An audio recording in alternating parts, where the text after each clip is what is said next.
joining me right now, speaking of law enforcement, is the chief of the Charlottesville Police Department, Chief Tim Longo. Chief Longo, it's so great to have you with us. Please tell me what you know about the search for Heather. Well, the value of the video surveillance at least lets us know the course of travel that she was taking, a due east course down our pedestrian mall. Now, we are using scent detection dogs to follow that track. I think we're pretty successful in that regard as we speak. We're pursuing an area that's just east of the downtown mall. So we know at some point she moved off that mall. The question is who she moved off that mall with. Now, I want to speak to that African-American gentleman for a moment.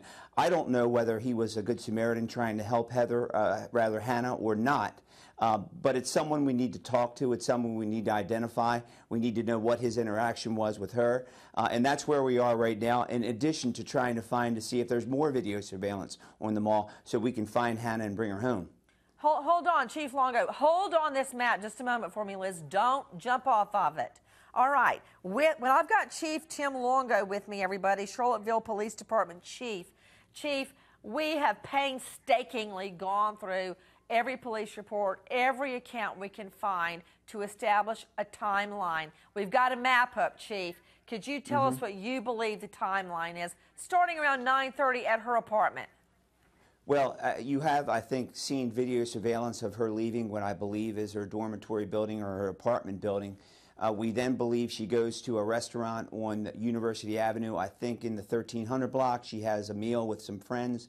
At that point, she leaves alone. Now, I think at that meal, there was some discussion about where they would meet up at a later time, either that night or early morning.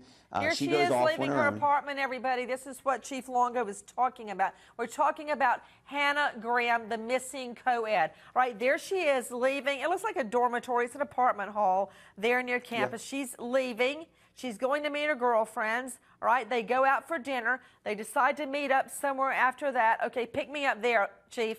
Okay. So she leaves by herself. We know that she went to at least 2 locations, locations where other students were gathering and socializing.